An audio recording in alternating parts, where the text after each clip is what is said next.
Try not to get in front of the projector at the same time. As Mike mentioned, I'm co-founder, or I'm founder of Able, co-owner of Bright Agrotech. Bright Agrotech is a business based out of Laramie, Wyoming.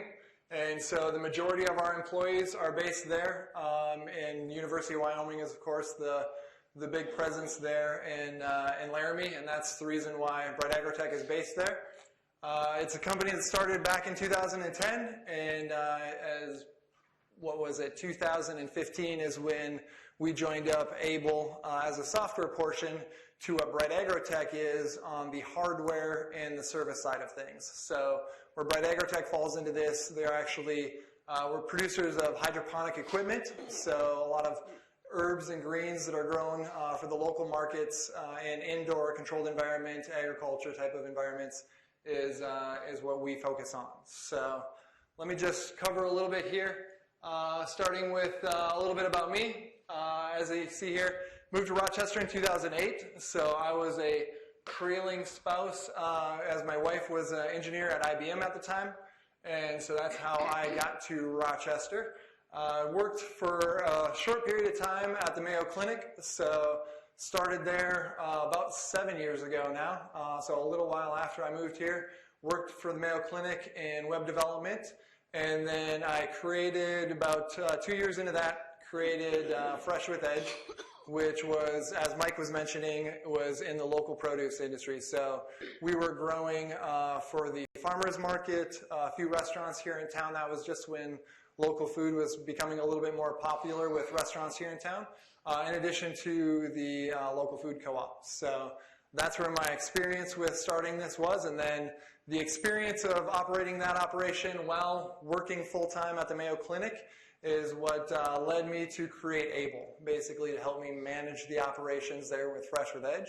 And so I had first-hand experience with the problem that I was trying to address. And then in 2015, basically the need for the software was heavily outpacing even the need for the local business as far as what I could do to provide good for multiple people. The software had a much further reach, and so I wanted to focus in on that, and that's where all of my interests, my experience, and my skills as far as being a software developer, especially in the web world, really came into play. So today I just wanted to present on a few different things.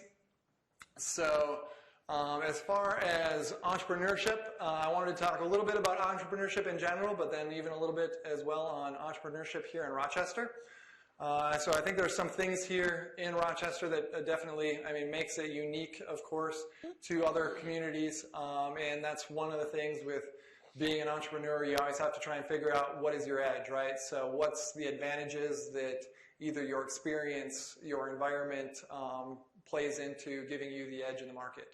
At the same time, I wanted to talk a little bit about Able and how we're using technology to address a relatively unique situation as far as our agriculture is concerned, but specifically even in the small ag world, which is very different, as I'll point out in a few things here, from even the big ag world of what you're used to in a lot of the environments around here with corn, soybeans, some of those commodity markets where ag tech plays a much different role. So just getting into some of the details here as far as entrepreneurship in Rochester. As far as entrepreneurship in general, just to start out with, the three things that you always have to be thinking about with entrepreneurship is the three questions of why this, why now, and why you. So when you're looking at something that you want to bring to market, I always think about why is this service, this product, what you're presenting to the market, why is this the solution to the problem that the market needs versus something else, right? So how can you address that as bringing something new or bringing something that differentiates it to a point where somebody is going to go out on the edge and give it a try. At the same time, you have to think about why now. So with any invention, you have the opportunity of either coming in way too early, coming in way too late, or just right on the right time. And especially with technology and the pace that things are moving, that window moves very quickly. So you have to try and figure out why is now the opportunity to be able to bring it to market. Is it different market reasons why it's different than what it was 2 years ago or a year ago even. Is it differences in technology? So especially with technology, a lot of things are becoming available that weren't available 2 years ago, right? And so being able to understand the why now of what your product, why is now the time for it? And then the final thing there, why you? So with the why you, what makes you the individual that should be addressing this problem? And this is something, especially as an engineer, thinking about that in respects to you're always thinking about, here's all the reason, or at least my perspective of engineering, I'm always thinking about the things of how is this going to go wrong, right? So I can address those earlier. And when you're thinking about the why you part, well, there's 500 people that should be doing this maybe other than you for different reasons, right? So for the technical side for me, there's plenty of people that know the technical side 100 times better than I do. But the combination of the technical side, maybe the combination of the soft skills that you have, your knowledge in the industry, that's really what all comes together and kind of creates that Venn diagram of why you. And so that's something to always be thinking about just when you're thinking about entrepreneurship in general. And then why you, the engineer? So we touched on that a little bit as far as engineering coming into being just a startup CEO or even just somebody who's a co-founder or creating something.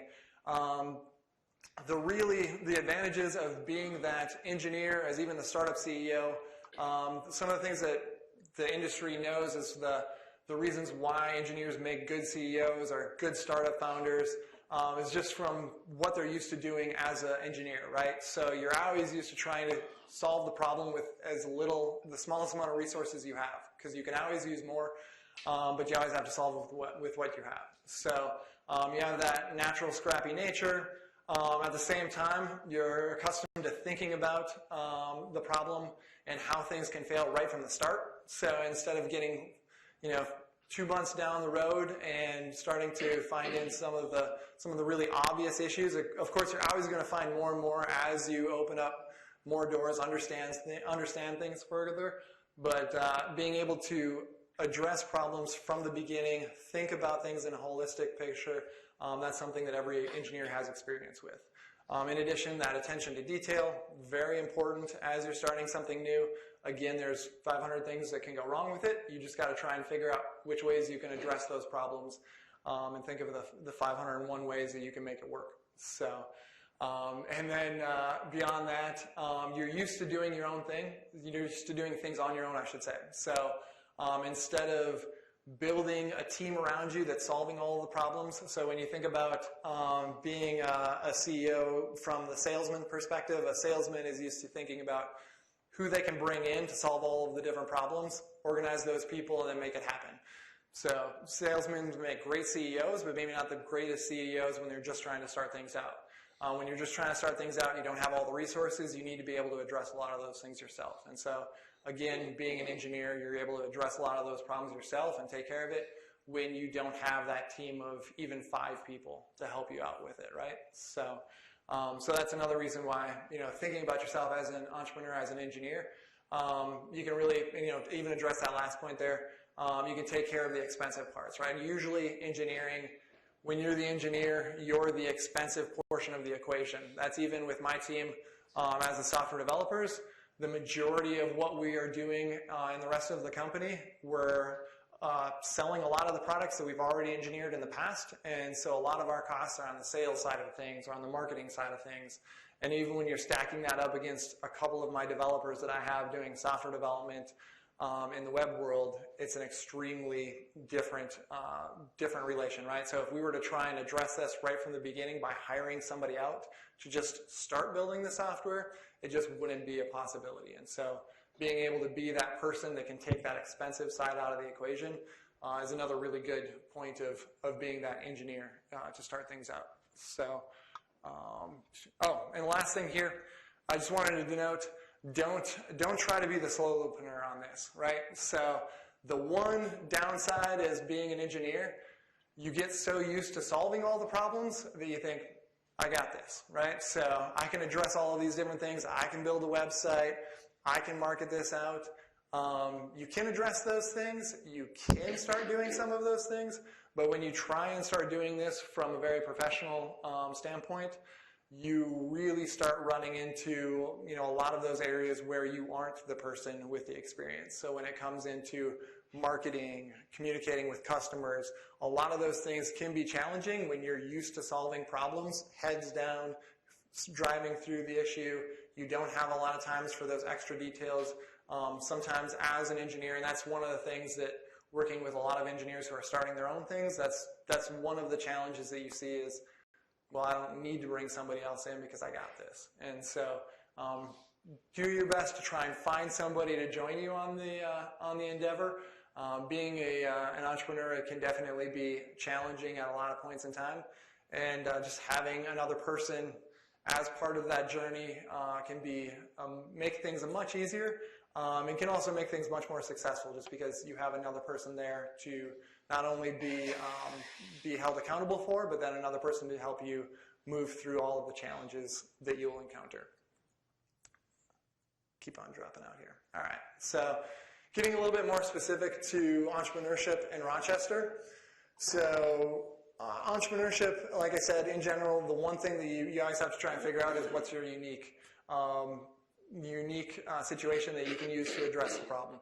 And for entrepreneurship here in Rochester, the Mayo Effect is, of course, the big thing that everybody's going to need to deal with in Rochester proper. So outside of Rochester, there's a lot of other things. I know Rochester just because that's where I started Able, right? So for Rochester specifically, and I'm sure in other communities, there's other different things that you're dealing with where you can think about it in respects to what makes your community different than other communities. And of course here with Rochester, it's Mayo Clinic. And with Mayo Clinic, there comes in to be, in the community itself, just a large visiting population. So the large portion of the population is always moving in and moving out, whether it's for maybe up to a month at a time if they're getting some large issue addressed, or even just for in a weekend or a couple of days. Very common thing to have people moving through all the time. And that leads to quite a bit of different opportunities for businesses, whether it's restaurants here in Rochester. When I was looking into getting into the local produce industry, figuring out who might be customers, especially who's doing local food, I was looking up the list of restaurants. And I know at the time when I was looking, there was over 100 restaurants in a town of just over 100,000 people, which is an extremely high ratio. And that was something that at the time when I first looked at it, I thought, well, that can't be right? That must just be a lot of restaurants that have died out. But when I was looking through the list, every single one of them is still operating. It's just the fact that we have so many people coming through here, it can keep so many of these restaurants alive and going. So again, it's just that population moving through makes it a very unique situation here to Rochester. At the same time, we have a relatively affluent population as far as being able to bring things to market that maybe here in Rochester can have a little bit higher profit margins. Or if you're addressing a market outside of Rochester, maybe you have an opportunity for additional sources of capital that may be relatively unique, being that there's people here that might be looking to invest in things like that. On top of that, here in Rochester, we also have a lot of medtech related companies. And so I'll kind of talk about that in a little bit more detail. But whether you're getting into medtech, whether you want to differentiate yourself from medtech, that's something where, of course, with the Mayo Clinic, all the partnerships with the Mayo Clinic happening, it's another thing unique to Rochester. And then also that one primary employer. I'll get into a little bit more detail on this as well. But that leads to a population of employees that are used to one thing, or maybe employees that are always bringing in additional people that are looking for something different. And so a good way to be able to differentiate yourself or even be able to coordinate with some of those employees going forward. So just like I was mentioning on the last 2 points here, something I wanted to go into a little bit more detail as far as the med tech related companies. This is an area where if you are an engineer that happens to be interested in that area, there's a lot of opportunities in that path, whether you want to partner up with a company, whether you want to coordinate with a company to help grow your skills. All of those med tech companies are extremely diverse in what they offer. and there's always a new med tech company starting up. I know being part of the Collider space, which is a co-working facility here in town, there's always a large population from the med tech community that's coming through, talking to investors, talking to other people in the community, trying to figure out how they can get things running. So as an engineer with interest in that space, that's something that could be very valuable to you.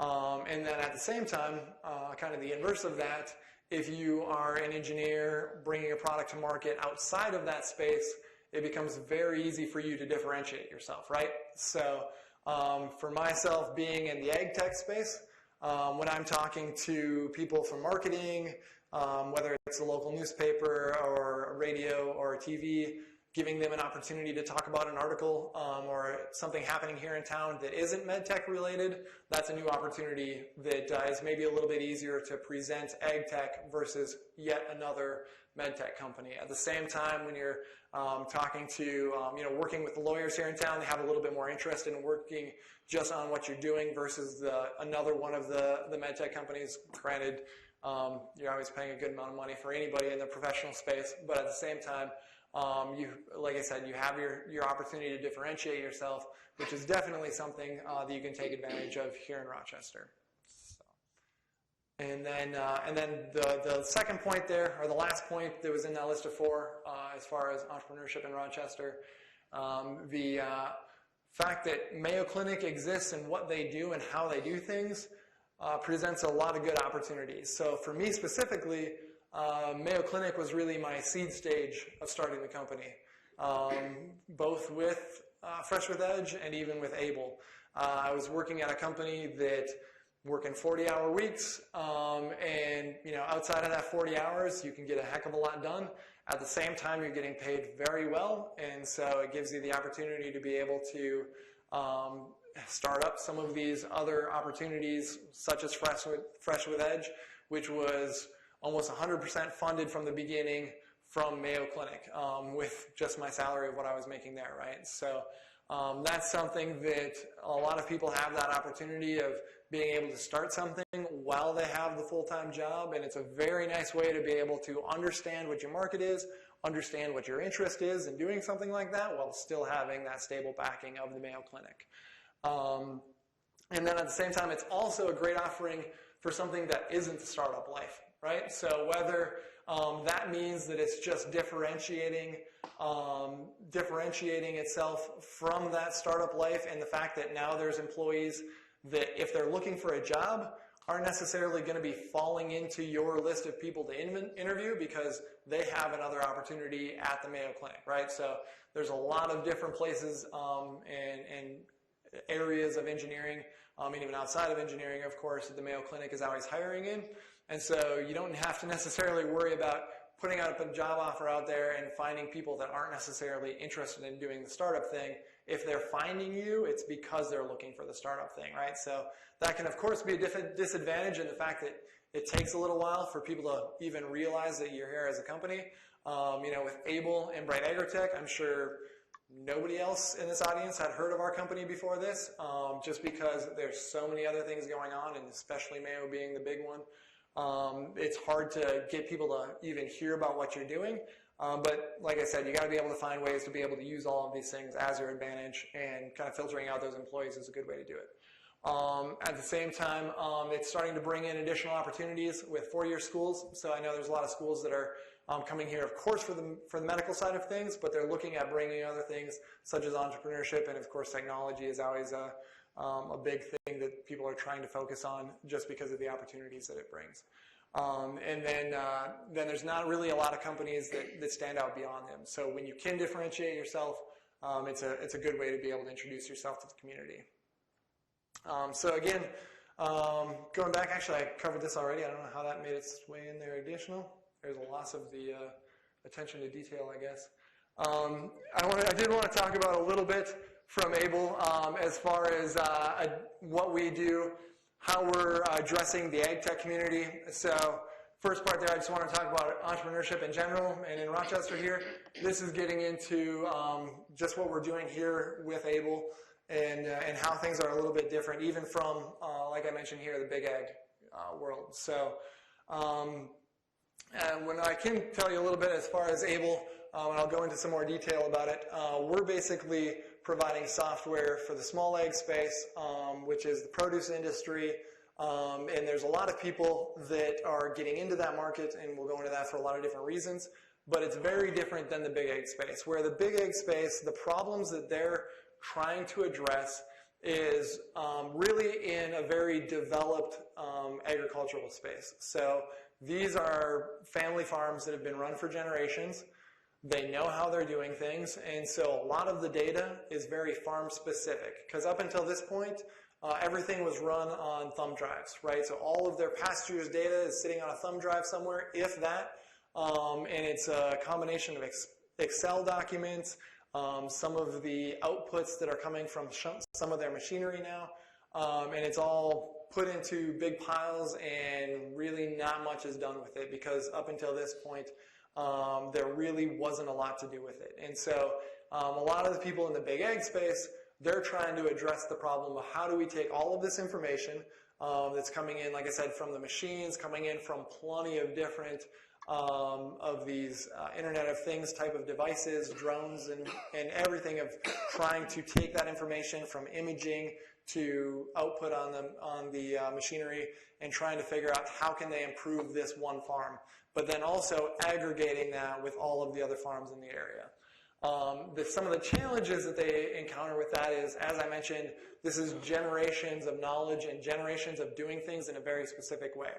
And so now you're trying to address something for what could be a relatively small gain to the farmer at the end of it, but then could be a very potentially big risk at the beginning of it. And so you have that issue of bringing a solution to an industry that has traditionally not seen a problem in that area, and trying to both present what the problem is while also presenting the solution.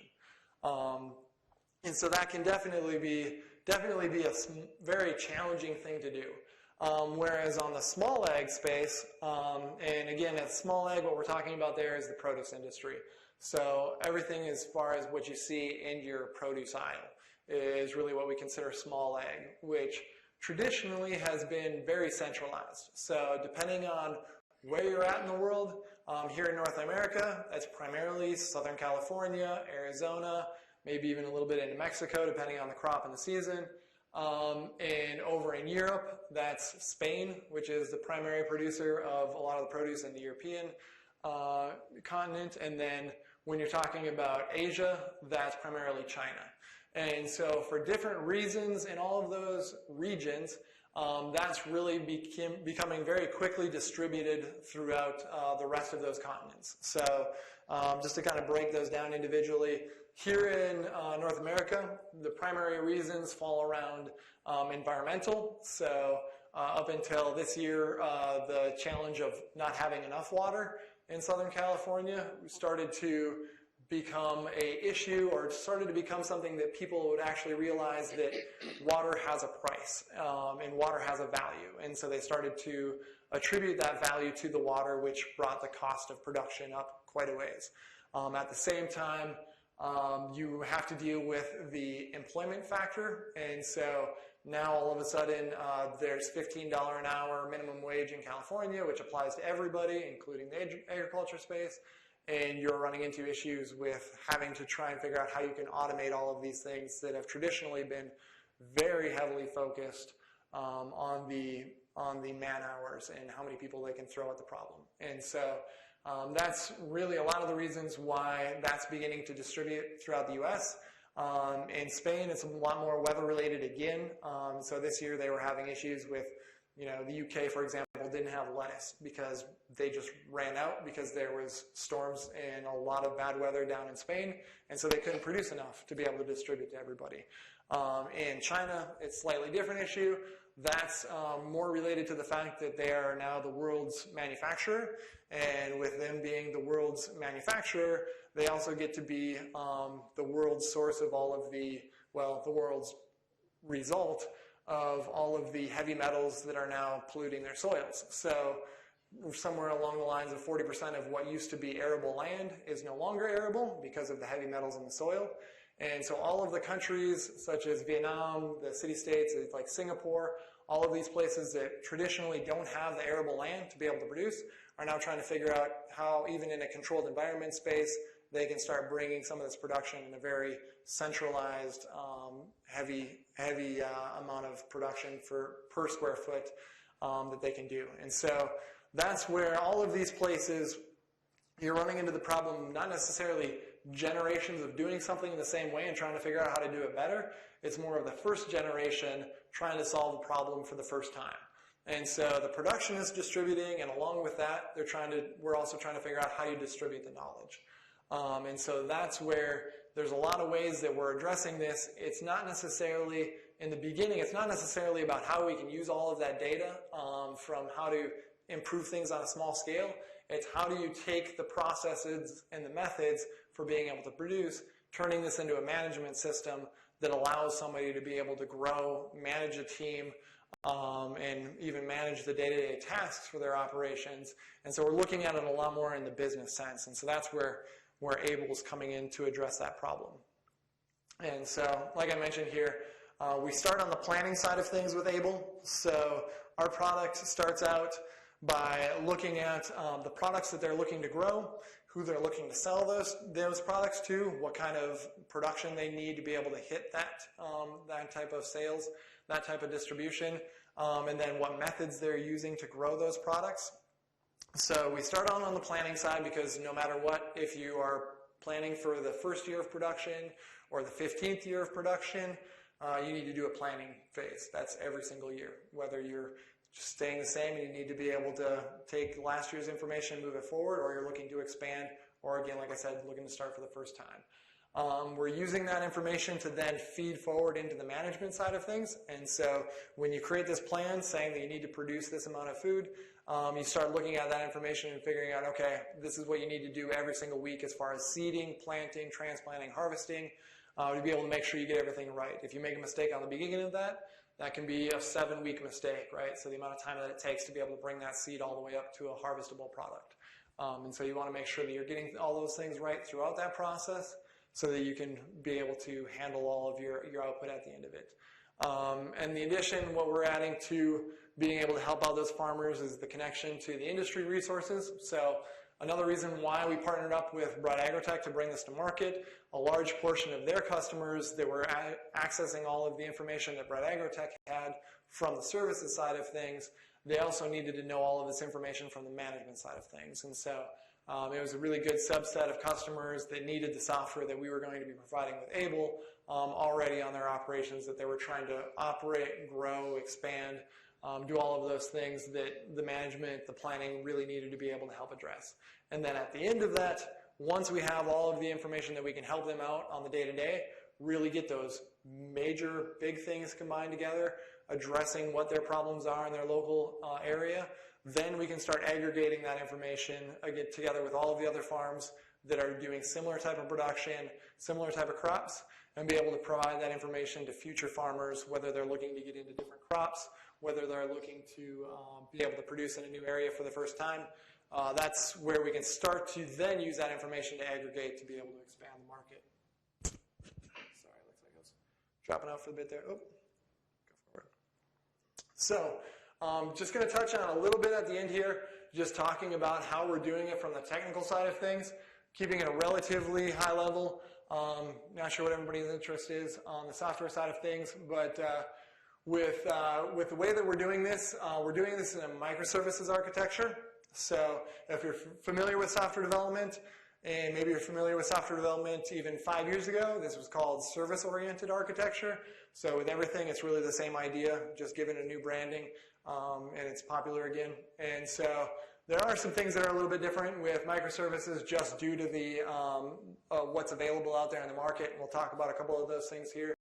But microservices is really just taking multiple services that do very specific things and incorporating those through REST calls. So that's a protocol of HTTP where we can call across for information, whether we're posting information to be created, getting information back to be displayed, updating information. So it's a general, basically a protocol for how you communicate between two different services. So Some of the advantage of this can be built in multiple languages. So the base is really started in C#, .NET. And the reason for that is because that's what I knew best to begin with. We've since brought in people that do Python, and the advantage of that is their background in Python lends itself very well, in Python the language anyways, lends itself very well to be able to start up new products, learn different things. It's a very quick language to iterate on. And so that's where we're starting to be able to take advantage of that multiple language ability. Again, with that REST HTTP protocol, it allows you to be able to communicate between all of those languages without having to worry about what type of APIs you need to use. It's the same one between all of them. So that allows it to be very scalable in that sense. And then also outside of that, just from the hardware that's required to run that, allows you to scale things according to what you're running it on. So we'll just talk a little bit about some of those things.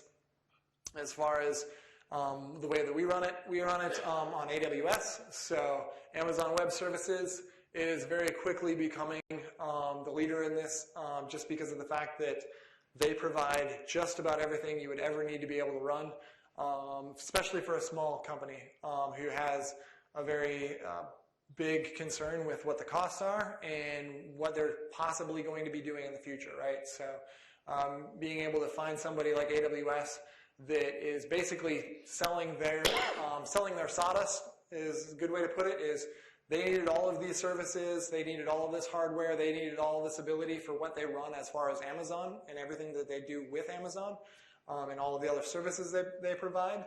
And so basically what they've done is said, okay, here's something that we're already doing, how can we provide this as a service to somebody else? And so that gives us the ability to run our infrastructure on a a much more distributed and a much more complex architecture than what would have been available even 3, 4, 5 years ago. So again, another one of those reasons of why now. It really comes down to what's available as all of these services being available through both AWS and Auth0. So Auth0 is our authentication provider, so we don't have to worry about saving people's passwords. We don't have to worry about staying as up to date on everything. We just really need to be concerned with how we communicate with Auth0, how we communicate in between our systems, how we lock down our own system, and not necessarily on the authentication side of things. Within AWS, we have things like CDNs, which are content delivery networks that allow us to address a much larger market.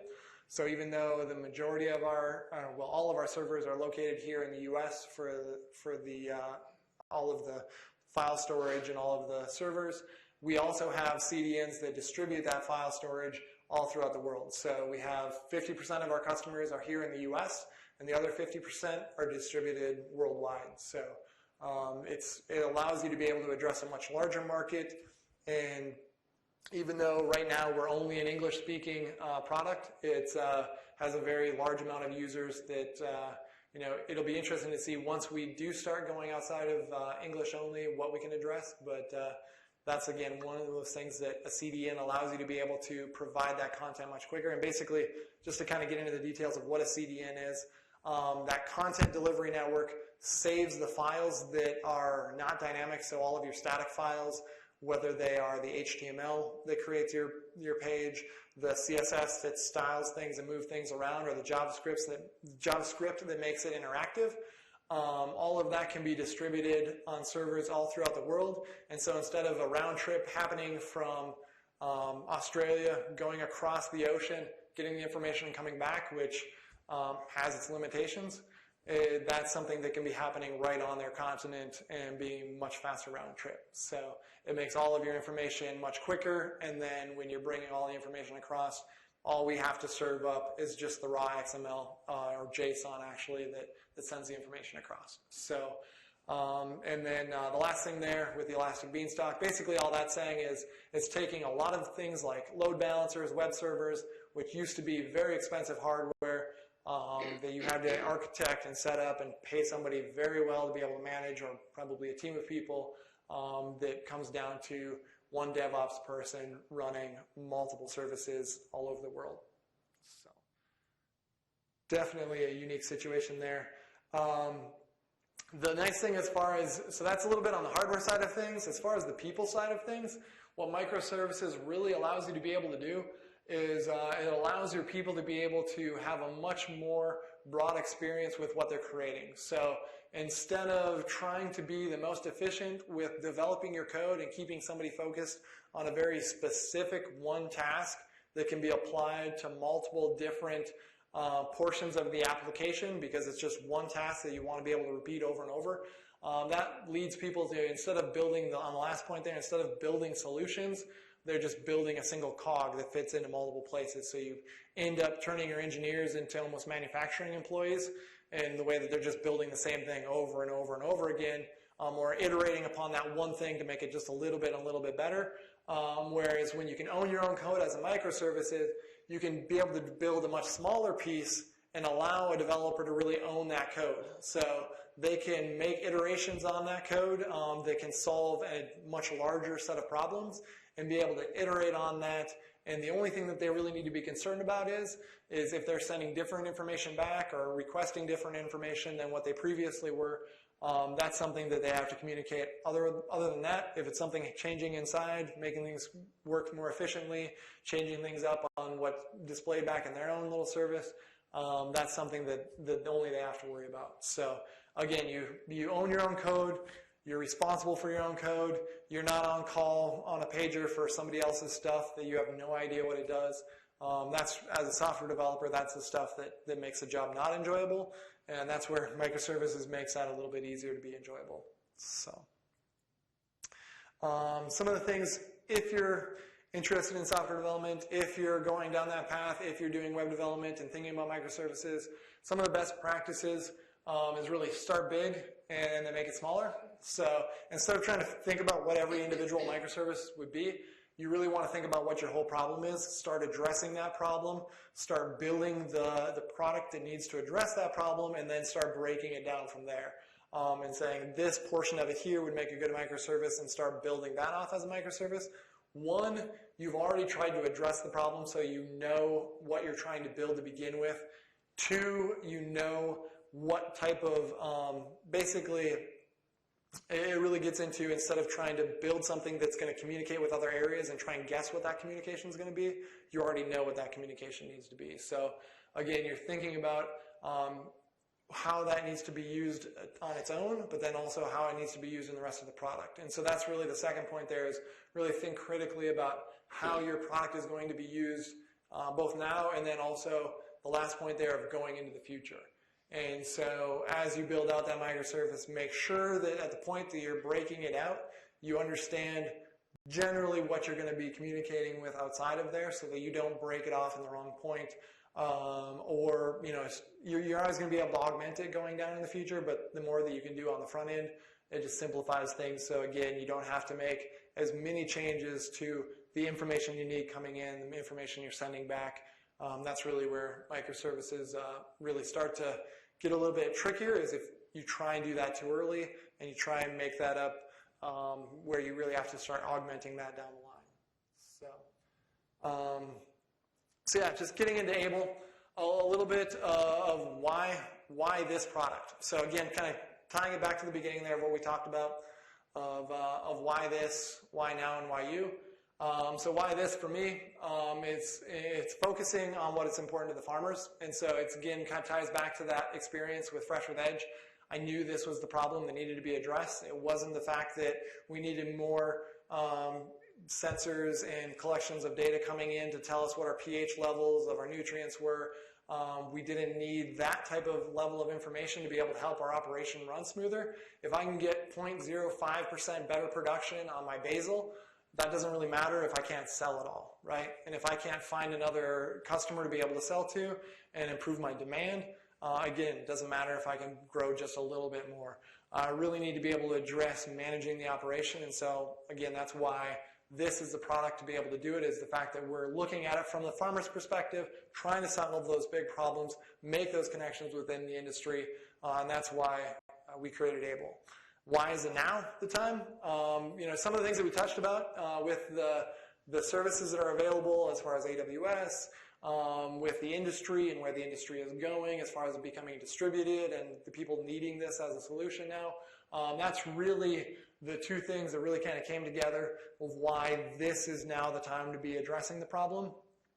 Again, 5 years ago, the services wouldn't be there. The cost of being able to start this up wouldn't hit the level of cost that you need to, or the level of price that you need to hit to be able to address this market. These are small egg producers. They don't have large budgets to be able to hit this. They're not buying $250,000 equipment like the big egg producers are. This is stuff where people are running on very tight margins, on very small budgets, and so you need to be able to build a product at a relatively low cost to be able to address that market. So another reason why now. Let me get going through that back. All right. And then why me? So again, like I said, as an engineer, you always think about the 500 different reasons why you shouldn't be doing it, or the other people who would be better at doing this. For me, I came down to the industry knowledge of solving a problem for myself, the experience as that target market and addressing it as them, the abilities that I brought to the table from being a software development, my experience in the industry, knowing how to be able to even address the problem from the beginning, and then coming even back to some of the soft skills. So being able to coordinate a team, being able to coordinate with a company to be able to merge things together. That's where I really felt my skills lent themselves well, my experience lent itself well to make myself the person to be able to address this specific problem. All right, so we can give just a little quick intro, help wrap it up a little bit. I know I touched on a few things through here as far as what Able is. See if we can bring up the video on the feature site here to be able to show you a little bit more. And then after that, I can open up to questions for anything anything you want to know more. Do we have? So what is Able? Able is an online platform that helps us farmers easily plan, schedule, and manage their farms. The difference between Able and other farm planning programs is that it does all the hard work for you. Able provides all the structure and information so that all you have to do is plug in values, no more calculations or spreadsheets. From the start, Able is packed with over 1,000 varieties for you to choose from. I'm going to start growing some rainbow chard for the farmers market this summer. And simple as that, Able has added the choice to my list of varieties that I am currently growing. From there, I can leave it with default values or fine-tune my plans with numbers that are specific to my situation. Remember, the more information you put in, the more Able can help you plan and predict the outcomes of your farm. Once you've set up your farm, Able can create planting and harvesting schedules based on your customers and demand. Before Able, you had to work backwards from your demand and figure out what you should be planting and when. Instead, just tell Able what you want to deliver to your customers and it will do all the fun math for you. Looks like the co-op is going to be needing double basil from now on. Now my weekly calendar will make sure I double the amount of basil that I harvest for them while updating the seeding and planting needed for my basil. It even takes into account the percentage of germination and quick turn harvest to let you know what you should be planting and when. To get an even more full picture of your farm planning, you'll want to round out your financials, like other streams of income or expenses outside of the direct sales to customers. These details help Able to summarize what you should expect for your financial outlook. So for instance, I have infused olive oil as an alternative revenue stream. I can also look at different outcomes. So I'm thinking about what it would be like if I focused more on herbs. Well, if you're a power user like this, you're going to want to sign up for Plan Plus so that you can just duplicate your plan and give it another shot to see what things might look like if you took that path instead. Everything that you plan through Able will be available as a detailed summary that allows you to compare all of your outcomes. If you need to make some more lists to make sure that you get all of those items done for your new plan, head over to Checklists and make a list or two to keep you on track. So these samples are ready for the trip to the restaurant this afternoon. And finally, Able's team management gives you the ability to keep track of your week-to-week tasks. These might just be tasks that you need to remember to do on a week-to-week basis or on a month-to-month basis. So I'll add payroll here so my part-time employee can get paid every month. Also, Smart Tasks can save you time by using items from your farm plan to auto-generate tasks. These are the seeding, planting, and harvesting events and reminders that you see on your calendar, because we know that as a farmer, you have a little extra time to make those plans at the beginning of the season. But once the growing starts, you need to be efficient with your time. The Tasks page allows you to keep track of what needs to be completed for the week, who is assigned to those tasks, and what their status is. So I'm going to have to give our new employee the rundown on planting and harvesting today. Able is great for anyone trying to manage farm sales, keep track of clients, make decisions about costs and profits, or just keep track of farm tasks. It's easy to start and it's free if you just go to Able.ag. All right, so that is a presentation. Like I said, I would love to be able to answer any questions, be able to address anything from software or hardware side of things. Go ahead. Well, how are you delivering this to your customer as a metered service, as a subscription service, as a software product? What's your delivery mechanism to the customer, to your customer? Yeah, good question. Excellent. So we're a software as a service, and so the way that we scale that and charge for that is according to both the portions of the applications that they're using for their farm, and also the scale of their farm. And so a challenging thing when you're a software as a service is trying to figure out the right method to be able to scale that, right? So for the planning side of things, as you noticed there, we mentioned start for free. And so there's a free portion of it for planning. If you just want to be able to figure out what's possible, what you can do as a farm, those people aren't necessarily operating, they're not bringing in revenue, so we trying to be able to find a way to be able to make revenue back from those people can be challenging, right? So we just start with that as free, and then all of those planning things roll into managing a farm. So as a planning side of things, though, even if you want to be a more advanced, as she mentioned, a Plan Plus power user, you can do more of the downloading information, be able to duplicate your plan. That's $5 a month, right? So it starts super small, just paying something. And then as you scale up, it's $12 to $10 a person on your farm to use task management, the team management portion of it. So it scales per user on the team management side.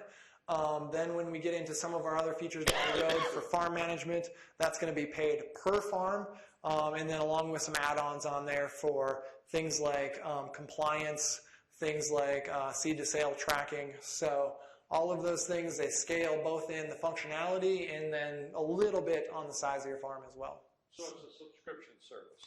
Yep. So that's per month that you pay, per year that you pay, depending on which way you want to pay for it. So. Go ahead. You scale all the way down to the family garden? So right now, we don't. And the reason why we don't, we could market ourselves that way, and there's some of our competitors in the market that do that, but we wouldn't be able to provide that value, right? So as a garden, as a family garden, there's different set of problems that you're trying to address versus as a market gardener. So as a market gardener, you're trying to address the basically management of your employees. You're trying to manage your customers and their expectations of what they can get from your product, your inventory levels. Those are the things you really care about as a market gardener. As we get more information and start to understand this specific crop, grown outdoors especially, because of when you're thinking about a family gardener, it's going to be grown outdoors primarily. When we start gathering all of that information to be able to aggregate it, then it makes sense to go back and address the family garden, right? So again, we could market ourselves that way, but I couldn't provide the value. And so trying to work with customers and trying to, help customers out that we really can't help out at this time. We don't really scale that way, really just because we're trying to address a different subset of problems at this time. When we have more information, we can definitely address that subset, which again opens up a bigger customer set. Smaller maybe amount that they're going to be willing to pay per month, but a much broader customer base than just market gardeners specifically. I guess that would be my situation. A small garden, X square feet, a couple of things I don't know how to grow them really. Yep. What order do I do them in? Just kind of a little bit of guidance, like a little bit of management, just my plot. And I'd be willing to pay something for that. Yeah, because then it comes into, like you mentioned, it's when do you plant something, where do you plant it, what do you plant that next to, all of those types of things that a gardener wants to know for the home garden, which isn't necessarily the same subset of questions that a market gardener is trying to address. Good question. What's been your biggest set of problems to date in terms of going forward as a small business, trying to establish a new market with new software, and then with customers that basically maybe have not been doing anything sophisticated before? Yeah, so there's a lot of things. There's always challenges every single day. Some of the items that really come to mind when you're addressing somebody who hasn't necessarily had this solution in the past and they have something that maybe they think works for them,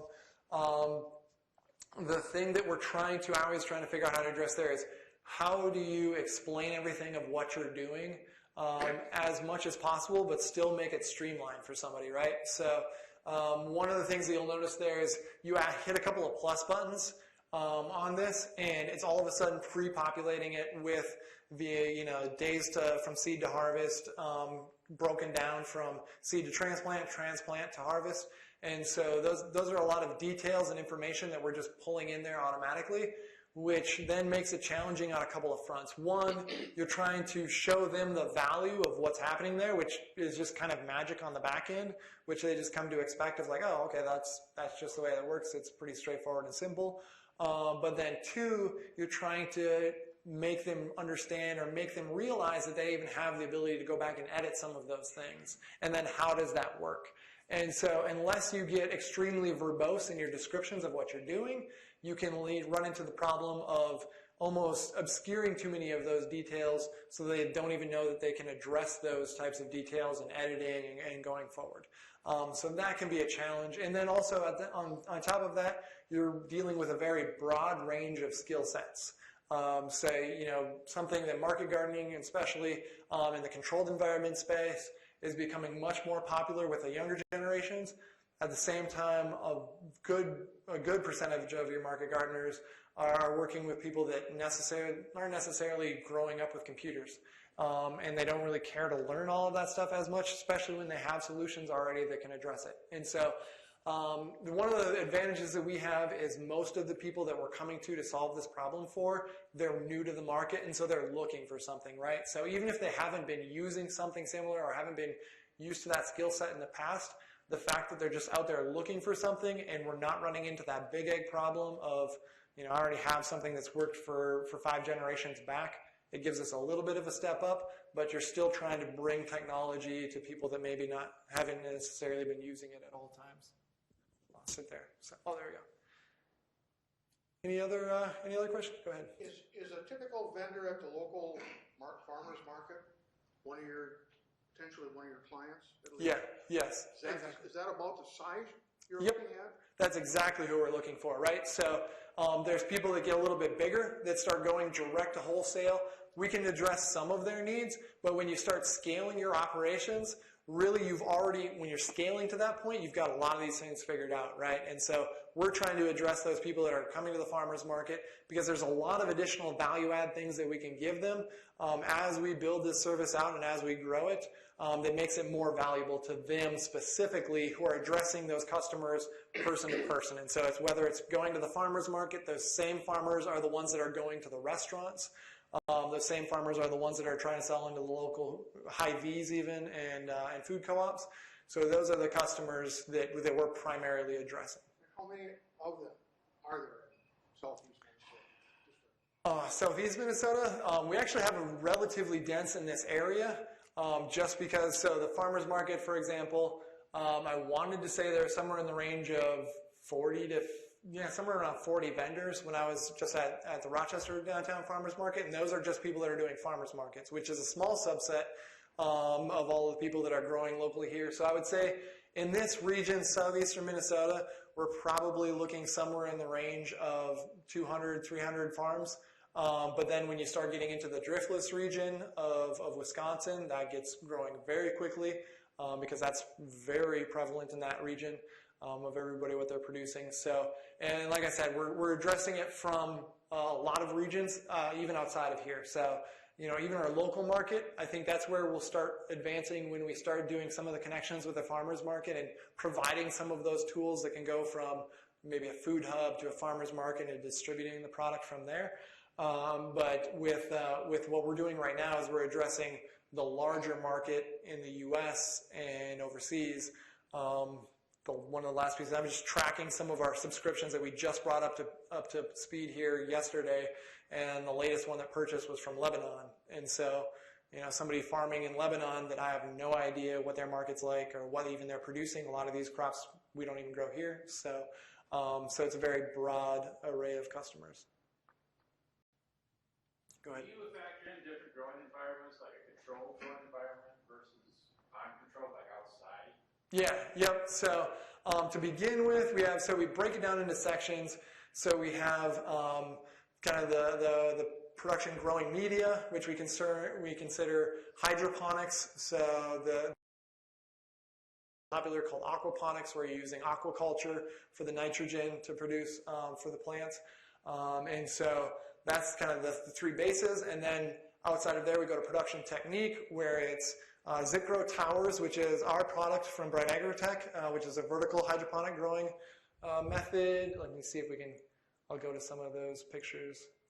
There we go. So that's a zip grow tower that grows vertically that we use for a lot of, you'll see here, these are warehouses. Those are in greenhouses. That's what I actually started with, a 5-foot variation of these 7-foot towers. And so we have zip grow towers. We have NFT, which is basically this on a horizontal plane. We have rafts with it, which is basically what sounds like a raft floating on water. And then we have soil rows. We have, Dutch buckets, which is tomato, viney crop production, cucumbers, and then media beds and microgreens. So we have those, and then we go to warehouse, greenhouse, and outdoors. So we try and keep as many of those things in check as far as what you're using, lights, heat, cooling, pest management, to at least from the beginning try and break you down into categories of how we could apply your numbers to somebody similar. And we got one more, time for one more? What do you do about go ahead. Germination? I mean, each plant has different germination time, right? Mm-hmm. Is that built into your software? So we have, so for germination, we have a couple of details that we do with germination percentage. So everything germinates at a different percentage depending on how you're germinating and even what kind of a seed it is. And so we keep track of it, whether it's that or you're doing cuttings. So some plants you really can't germinate. So tarragon, for example, French tarragon, growing it from seed is almost impossible. And so mint is very similar, where it's very hard to germinate, but you always do it from cuttings. And so we track it that way. We also track from seed germination or purchase all the way to the point of transplant. So we keep track of that range and then track the transplant to harvest as a different range. So we start with just general kind of industry averages. Here's what you should expect for germination rate and time from germination to transplant.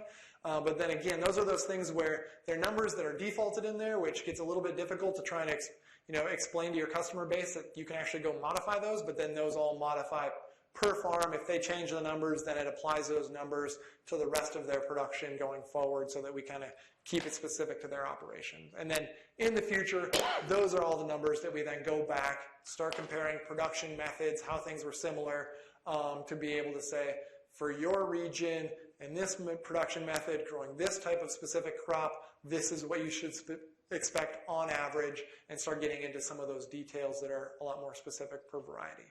So, question?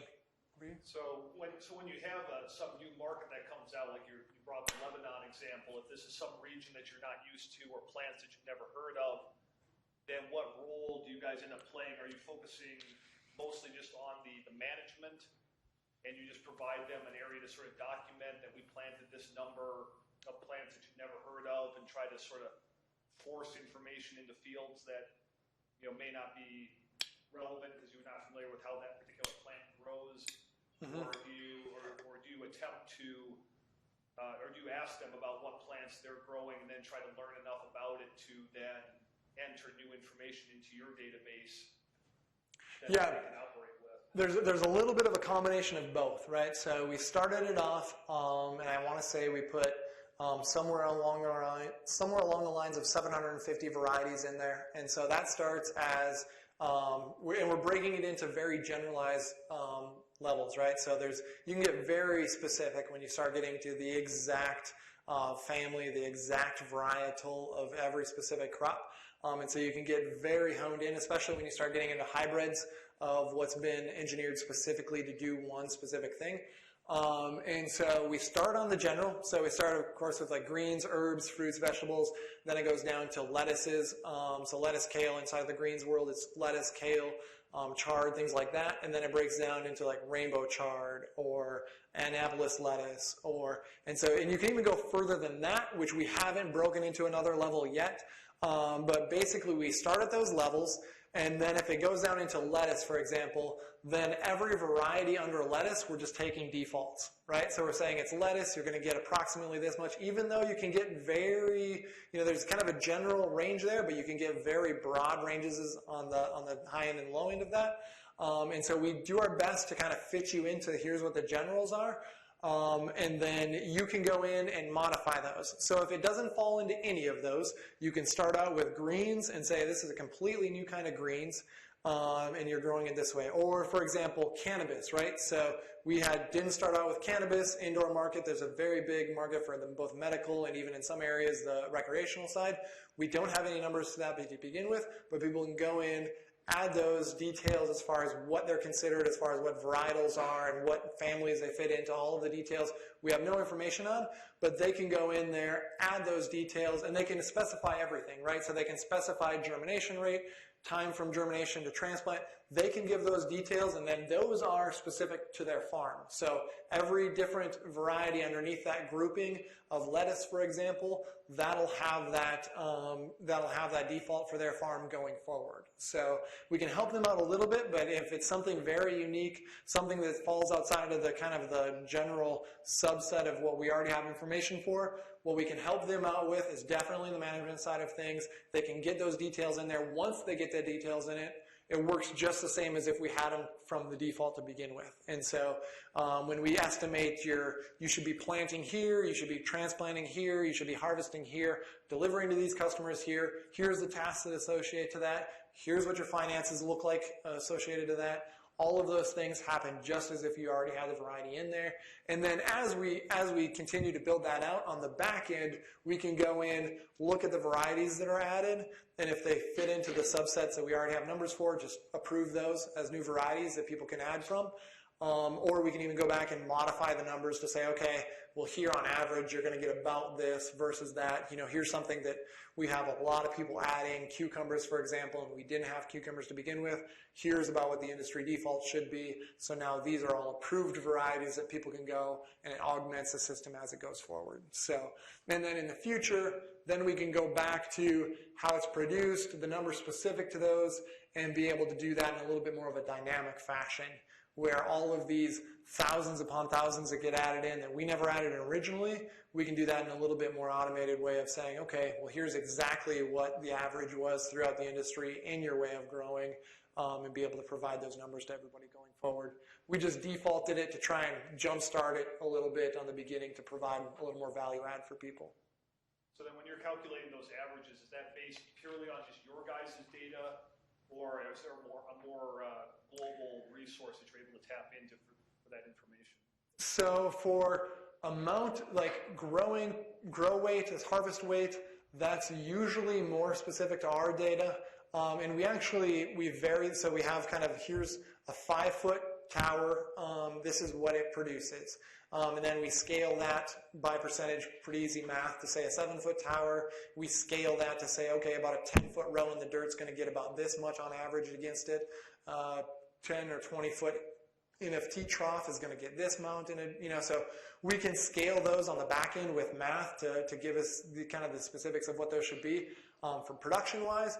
But then some of the details as far as germination rates, time from germination to harvest, those things are relatively available by seed producers and things that give that type of information. They usually don't give the harvest weights and things like that, so that's where we have to go in and augment with our data a little bit more. So, question. Thank you, Chris.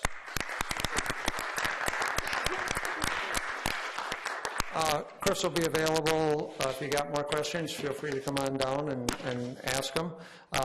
Mayo's been gracious enough to let us present here, so please look around and take any plates or cans or other items with you.